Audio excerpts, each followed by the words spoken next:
Bonjour et bienvenue sur Non Limite Sécu, le podcast francophone hebdomadaire dédié à la cybersécurité.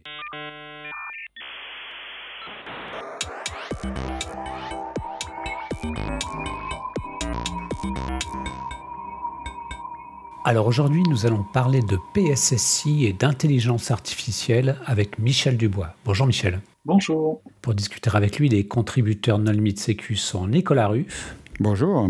Paul Amar. Bonjour. Et Hervé Schauer. Bonjour. Alors Michel, en premier lieu, est-ce que tu voudrais bien te présenter ? Oui, bien sûr. Donc, bonjour à tous, Michel Dubois. Je suis actuellement un des adjoints du directeur cybersécurité un grand groupe français. Et en parallèle, je suis chercheur associé au laboratoire de sécurité numérique de l'ESIEA, où je suis également enseignant-chercheur. Alors, tu fais également partie du CLUSIF. Oui. Et au CLUSIF, vous avez rédigé un document qui s'appelle « Modèle de PSSI pour l'intelligence artificielle ». Dans quel contexte vous avez réalisé ce document ? Alors, c'est un document, en fait, on a fait un constat, il y a beaucoup de documents qui sortent de normes qui sortent à droite et à gauche, souvent en anglais malheureusement, sur l'intelligence artificielle, sur les IA génératives en particulier, on en a pas mal ces dernières années, mais on n'avait rien, constat qu'on avait fait, on n'avait rien qui décrive une politique de sécurité des informations. Or, ce sont des systèmes aujourd'hui que l'on trouve de plus en plus fréquemment dans nos systèmes d'information, qui ont une spécificité qui fait qu'il faut les prendre de manière un peu plus spécifique qu'un système d'information standard. Et il n'y avait rien du tout qui permettait à un RSSI qui n'est pas forcément super à l'aise avec l'intelligence artificielle de se dire mais par où je commence et comment je fais pour écrire une PSSI qui soit dédiée à l'intelligence artificielle. Donc voilà, on est parti de ce constat-là et de monter un document en français qui couvre un peu tous les cas d'usage qu'on pourrait avoir à rencontrer si on veut mettre en place un système d'information d'intelligence artificielle. Alors justement, quels sont les cas qu'on rencontre ? Comment est-ce que vous avez structuré le document ? Alors, on a pris 3 parties dans le document. Une première partie sur comment je sécurise le développement d'une IA de manière générale. Voilà. Donc, on prend le cas d'usage d'une entreprise qui veut créer une IA et qui veut la vendre à ses clients après. Comment je fais pour tout au long des étapes du développement de mon système d'intelligence artificielle pour développer cette IA de manière sécurisée. La deuxième partie, on se passe dans la position d'une entreprise qui va acheter des prestations d'IA.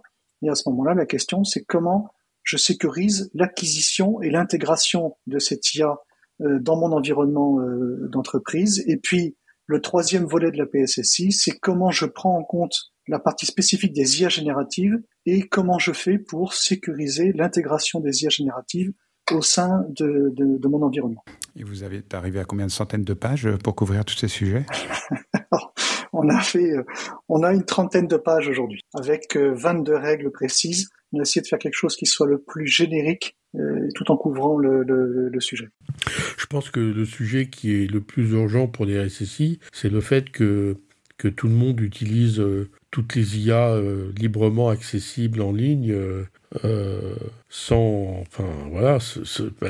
en général, il n'y avait pas de règles de sécurité. Et alors pour ce deuxième sujet, donc qui est sauf erreur, la deuxième partie du document, quelles sont les règles pour que les gens arrêtent de balancer tous les documents internes de l'entreprise dans les différentes IA pour faire leur travail à leur place ? Alors, en fait, alors là, tu penses peut-être plus aux parties IA génératives, en fait, parce que c'est ce qu'on trouve le plus. Oui, je vais pas donner de nom, mais enfin, oui, non, mais IA génératives de manière générale, ChatGPT, etc. C'est ça. Et en fait, on met en place, alors pour moi, une règle qui me semble la primordiale, c'est de contrôler ce qui se fait.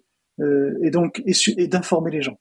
Donc, on va dire, avant la mise en œuvre l'utilisation d'une IA générative, eh bien, on va imposer la sensibilisation, la formation et la sensibilisation des utilisateurs, notamment sur les risques spécifiques à l'usage d'une IA générative. C'est-à-dire que, notamment, par exemple, le fait qu'une IA générative, ce n'est que des statistiques et que donc ça peut se tromper, et que poser les mêmes questions plusieurs fois à plusieurs IA génératives, on va avoir des réponses différentes, que c'est pas parce que c'est l'IA générative qu'il a dit que c'est vrai, donc il faut contrôler malgré tout, qu'une IA, ça peut avoir des biais de réponse, donc il faut, en gros, rappeler aux gens qu'il faut avoir un esprit critique quand on utilise une IA générative et pas croire de manière sans réfléchir tout ce qui se dit.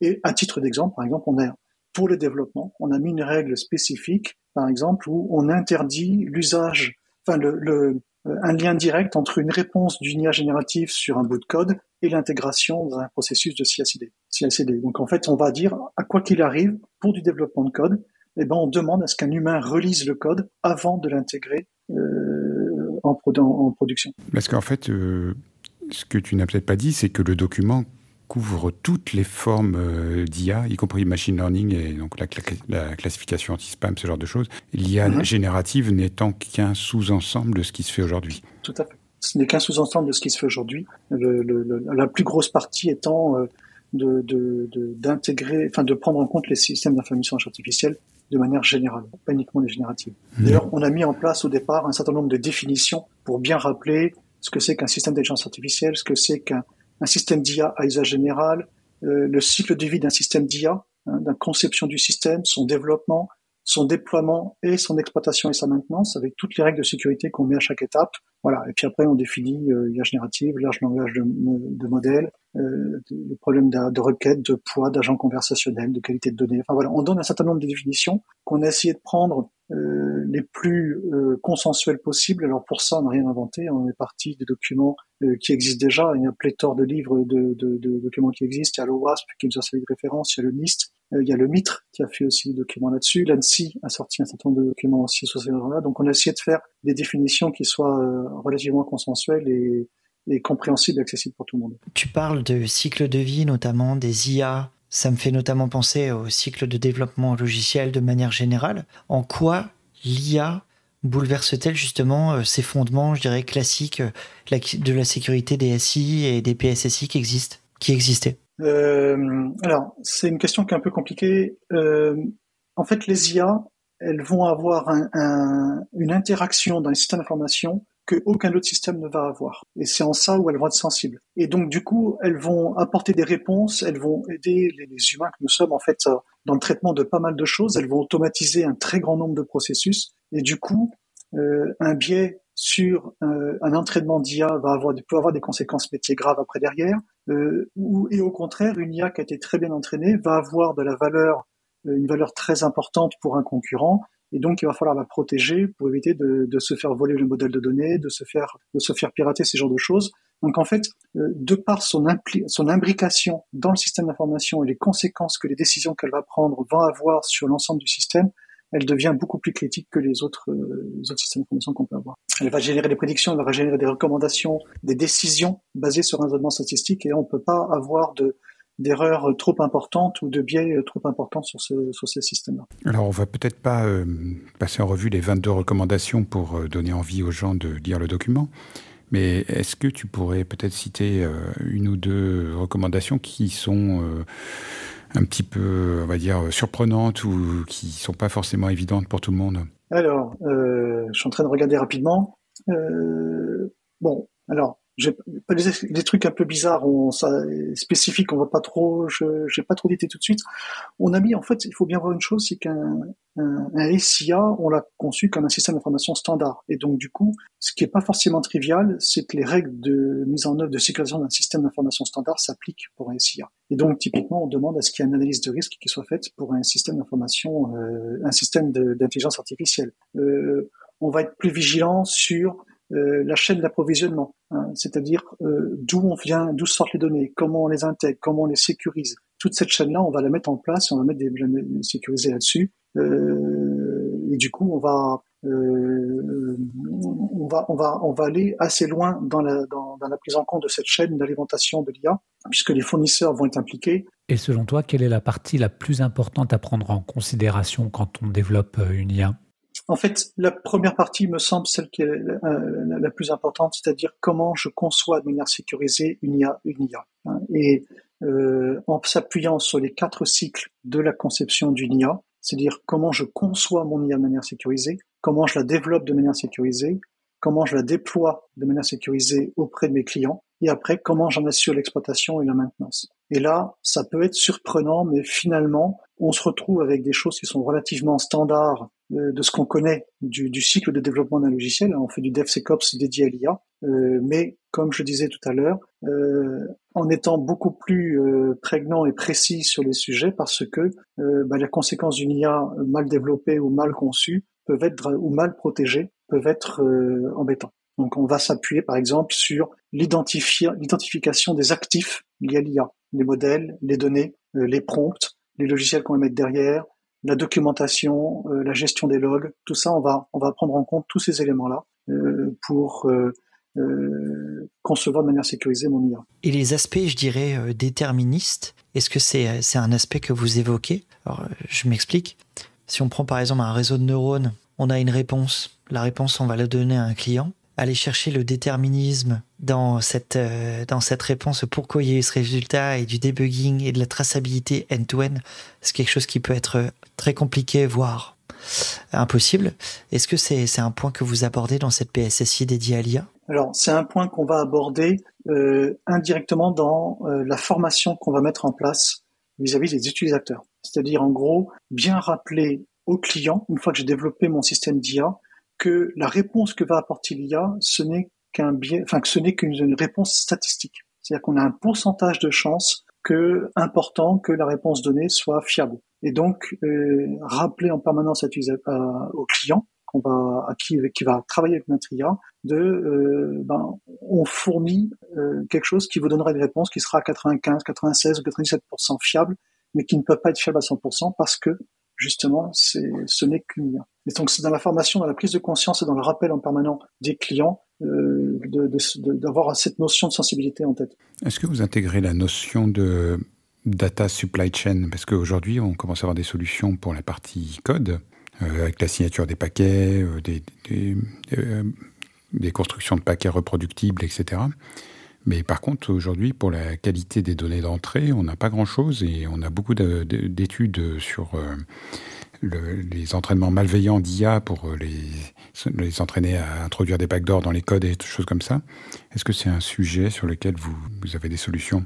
Alors des solutions, non. Par contre, des points de vigilance, oui. C'est-à-dire qu'on va encore une fois, dans la conception de l'IA, on va prendre en compte le fait que la donnée est primordiale et que la qualité de la donnée est primordiale. Et donc, dans la construction de la chaîne de données qui va servir à entraîner le modèle, eh bien, on va être vigilant sur la qualité de ces données. Mais alors, juste un bémol sur ta question parce que il faut pas qu'on se mélange je fais une différence, alors peut-être que j'ai tort, hein, vous me direz, mais votre ressenti. Je fais une différence entre la cybersécurité du système d'intelligence artificielle et la pertinence du système en lui-même. Moi, je fais de la cybersécurité. Donc, que l'IA, je lui ai entraîné en disant que la poule, c'est un mammifère.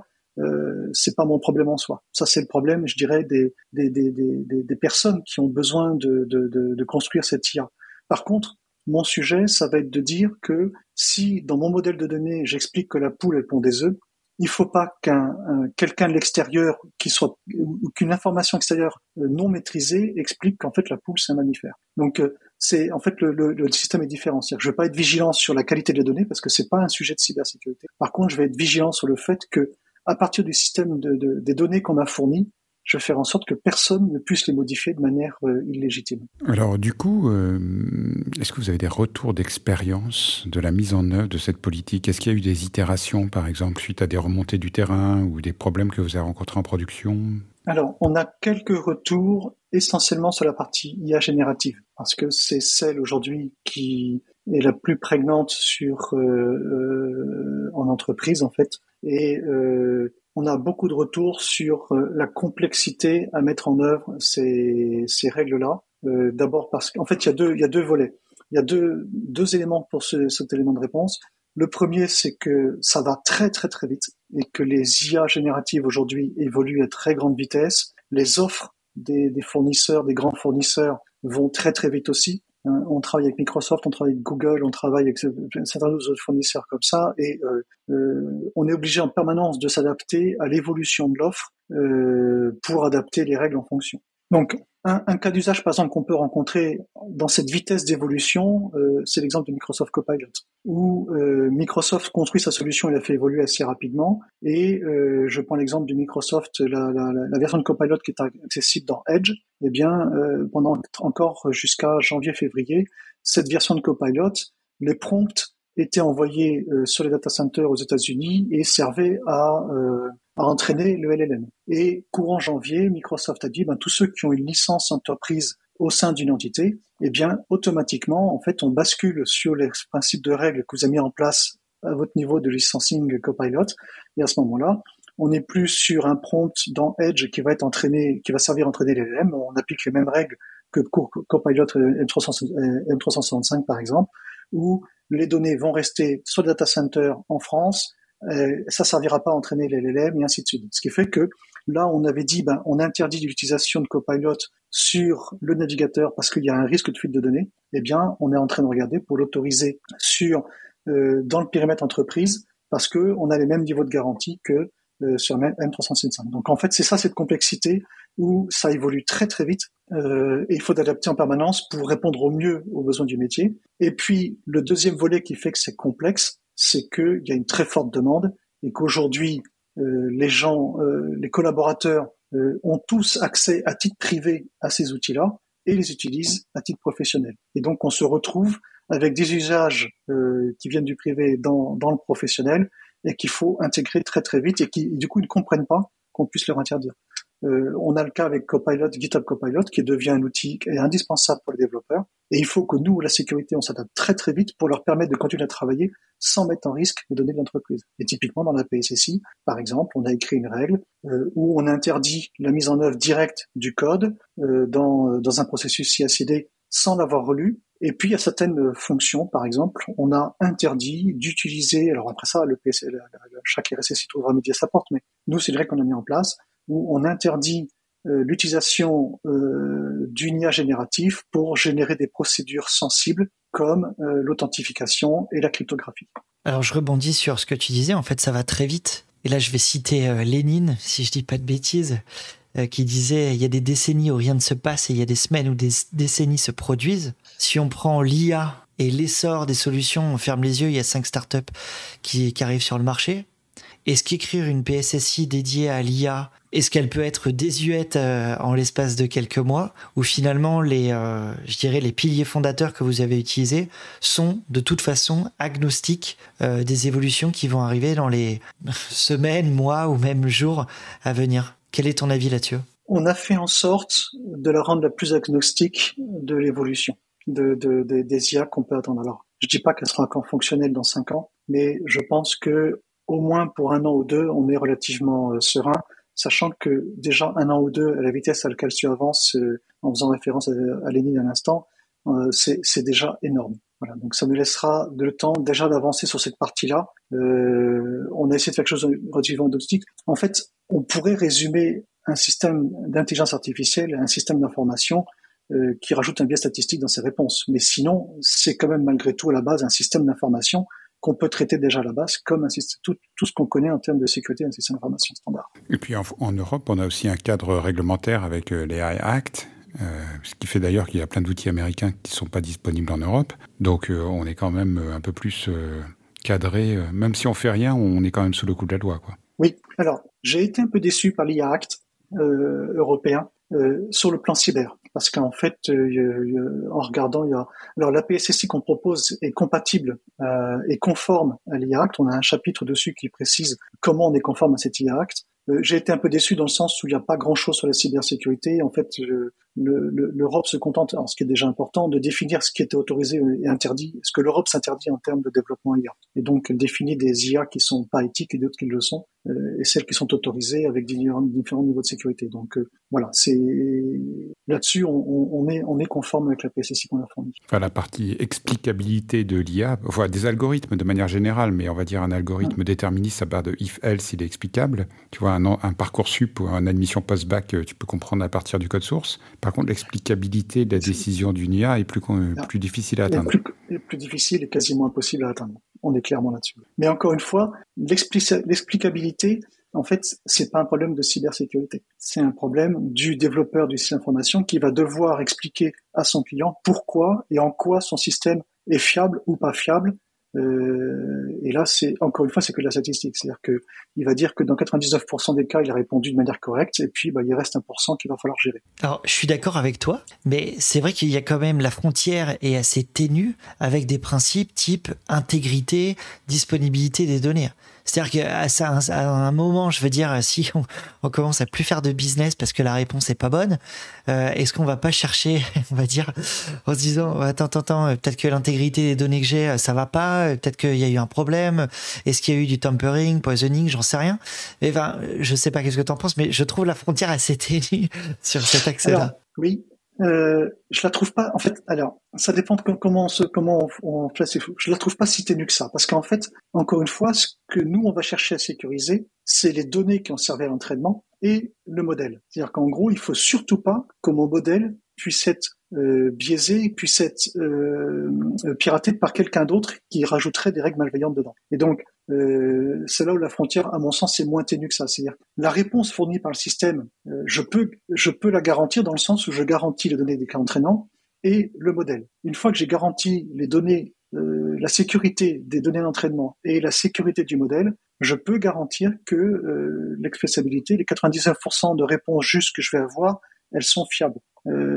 Par contre, si l'utilisateur pose une question idiote, le système répondra à une question idiote, et ça, je suis pour rien. Mais encore une fois, voilà, c'est là où je pense que là, pour le coup, on sort de la cybersécurité, même si, alors, on le traite dans la partie utilisation, on va être vigilant sur les prompts que vont rentrer les collaborateurs, parce qu'on voudra pas que les collaborateurs utilisent une IA pour fabriquer une bombe au sein de l'entreprise, par exemple. Je rebondis sur ce que tu disais tout à l'heure. Effectivement, les gens sont au taquet avec l'IA. Il y a des gens qui sont tombés amoureux de leur chatbot. Enfin, je veux dire, qui ont des relations affectives avec leur chatbot. Du coup, quand on met en place une PSSI pour l'IA, j'imagine qu'on doit trouver plein de cas de shadow AI. Je ne sais pas si le terme existe, mais est-ce que vous êtes mis à détecter côté client, par exemple, l'accès à certains sites ou l'utilisation de certains outils et à envoyer des notifications en disant, voilà, maintenant qu'on a une PSSI, vous n'êtes plus conforme à la PSSI? Alors oui, on a eu ce cas-là. On est même allé assez loin puisque, en fait, alors ça c'est propre à l'entité à laquelle je travaille. On a une règle qui dit que les IA génératives sont interdites, sauf celles autorisées. Et donc du coup, le fait d'interdire, et notamment de contrôler au niveau du surf internet, ça a été très compliqué parce que on a découvert une quantité de shadow IT AI assez phénoménale, et petit à petit, on restreint à ce qui est autorisé dans l'entité où je travaille. Et ça, oui, c'est compliqué. C'est compliqué parce que il y a un affectif énorme sur ces choses-là. Les gens ont pris les habitudes avec l'IA générative qu'ils utilisent à la maison, et ils comprennent pas qu'au bureau on puisse leur interdire. Surtout que maintenant il y a énormément de produits qui mettent de l'IA un petit peu au chausse-pied, enfin ou à l'entonnoir dans la gorge des utilisateurs, et c'est pas toujours évident parce que ça peut être des appels indirects, et quand un produit rajoute la fonctionnalité, tu vas pas te mettre à interdire le produit pour autant. Alors, c'est toute la complexité, et ça, c'est un point qui est peut-être un peu difficile qui a peut-être été un peu plus difficile à intégrer dans la PSSI, c'est j'ai passé un contrat avec un fournisseur de logiciels, et demain matin, je découvre que cet éditeur de logiciels, sans m'en parler, a rajouté un moteur d'IA générative dedans, et que du coup, il est accessible à tout le monde. Et le plan d'assurance sécurité que j'ai passé avec ce fournisseur, il tombe à l'eau. Enfin, il y a plein de choses qui sont remises en cause. Et là, pour le coup, à mon niveau aujourd'hui, je trouve que c'est la partie la plus difficile à gérer. C'est-à-dire comment on va gérer les IA génératives rajoutées dans des produits qu'on a déjà achetés, pour lesquels on a déjà mis des plans d'assurance sécurité, il y a déjà des analyses de risque faites, et il faut recommencer tout à zéro parce qu'on n'a aucune idée de jusqu'où va l'IA générative qui a été intégrée dans le produit. Et alors ça, c'est un véritable casse-tête, on n'a pas fini avec ça. Mais c'est un casse-tête global avec la chaîne de sous-traitance. C'est-à-dire qu'on a validé la chaîne de sous-traitance à un instant T quand on a contractualisé avec quelqu'un, et puis à l'insu de notre plein gré et contre l'avis des clients, et par exemple, je prends un exemple ultra courant, ma comptabilité... elle était souveraine, et du jour au lendemain, elle ne l'est plus du tout. Donc là, c'est encore pire avec les IA génératives, mais finalement, c'est une problématique très complexe de gestion de la chaîne de sous-traitance d'un prestataire actuel qui n'a pas contractuellement des bonnes obligations de demander l'avis des clients avant de faire des changements majeurs. Tout à fait. Et Alors, c'est sur la ces complexité qu'il y a. Ouais. Vas-y, excuse-moi. Non. Sur cet axe-là, est-ce qu'il y a des remarques ou des aides particulières pour dire, voilà, refaire des audits, alors audits plus ou moins poussés sur l'intégralité des solutions qu'on achète, qu'on a déjà achetées, pour dire, bah voilà, on revient 6 mois plus tard, 1 an plus tard, essayer d'avoir un dialogue avec ses fournisseurs pour savoir quel est leur roadmap, est-ce qu'ils vont intégrer, est-ce qu'ils intègrent déjà de l'IA? Est-ce qu'il y a ce type peut-être de recommandations directement dans ce document de PSSI ou pas? Alors, non, parce qu'en fait, on n'a pas traité cette partie-là, justement, de ces fournisseurs qui rajoutent à la dernière minute une IA générative dedans. Alors, on l'a pas traité, mais on le traite indirectement dans la partie sur comment je sécurise une IA que j'achète. Mais en fait, ce qu'il faut, c'est déjà faire l'inventaire des produits dans lesquels les IA génératives ou les IA ont été rajoutées, ce qui est pas évident parce que ils le disent pas tous. Alors ou alors ils le disent tous. C'est-à-dire qu'aujourd'hui c'est le grand mot à la mode, tout le monde met de l'IA partout, et il est difficile de voir les produits où il y a réellement de l'IA et des produits où c'est juste resté un buzz. Et voilà. Mais donc en fait, il y a les cas où ça améliore la fonctionnalité du produit. Alors là, ils vont te le dire. Et puis, il y a les cas où ça améliore la productivité du fournisseur. Typiquement, dans les SOC managés, quand, grâce à des outils d'IA, ils ont réussi à diviser par 20 le travail des analystes niveau 1, ouais. Ils vont pas te le dire parce qu'ils se font des couilles en or parce que la marge, elle a explosé, mais c'est dans leur intérêt à eux. C'est en plus toute l'ambiguïté du système. C'est-à-dire que ils vont te dire que la partie émergée de l'iceberg, que en tant que client final, tu es susceptible de voir, et toute la partie qui leur permet des gains en interne, ils se la gardent. Ouais. Et quelles sont les mesures que l'on peut prendre pour une IA que l'on achète en tant qu'entreprise? Alors, l'IA que j'achète en tant qu'entreprise, en fait, on pourrait résumer les mesures à 2 grands volets. Et encore une fois, je vais décevoir beaucoup de monde sur le buzz, mais en fait, on reste sur quelque chose de relativement basique, c'est former et sensibiliser les utilisateurs et faire une analyse de risque. C'est-à-dire, quels sont les risques que je prends à utiliser cette IA et quelles sont les mesures de sécurité qui sont mises en place par le fournisseur que j'ai avec qui je vais faire affaire. Et là, en fait, alors sur la sensibilisation, on le dit beaucoup pour les systèmes d'information de manière générale. Je pense que pour l'IA, il faut vraiment insister sur ce point parce que c'est ce qui fait toute la différence entre le faux semblant, en fait, la fausse connaissance que les gens pensent avoir de l'IA et ce que ça fait réellement. Et donc là, il y a vraiment une sensibilisation à avoir sur ça. Et puis, sur l'analyse de risque, en fait, il y a tout un volet à prendre sur les conséquences d'un mésusage, d'une mauvaise utilisation de l'IA ou d'une mauvaise sécurisation de l'IA. Donc, on a parlé tout à l'heure de la sécurisation des modèles de données. Quand j'achète un système, il faut que je m'assure que le modèle de données soit bien sécurisé, bien protégé en accès. Il faut que je contrôle mes prompts, m'assurer que les requêtes qui vont être faites sur ce modèle sont légitimes, qu'il ne va pas y avoir. Donc, on se retrouve avec, on est en train de réfléchir, nous en interne, à monter des équipes, à monter du red team, ou à avoir des outils il existe des outils aujourd'hui open source notamment qui permettent d'auditer la sécurité d'une IA. Et donc, c'est des choses comme ça qu'on va mettre en place. Alors, on va peut-être décevoir nos auditeurs, mais s'ils écoutent l'épisode dès sa sortie, ils ne pourront pas lire le document sans être membre du Clusif ou avoir un ami occlusif, ce qui est quand même une bonne stratégie de votre part. Mais le document deviendra public, comme tous les documents du Clusif, en septembre 2025, c'est ça ou... C'est ça, 6 mois à peu près après sa sortie. Ouais, ça revient à ça. Ouais, c'est dans pas longtemps. Et puis je rappelle qu'il y a tellement de membres occlusifs qu'on a forcément un ami occlusif. Et puis sinon, si vous voulez l'avoir plus tôt, rien ne vous empêche d'adhérer au Clusif.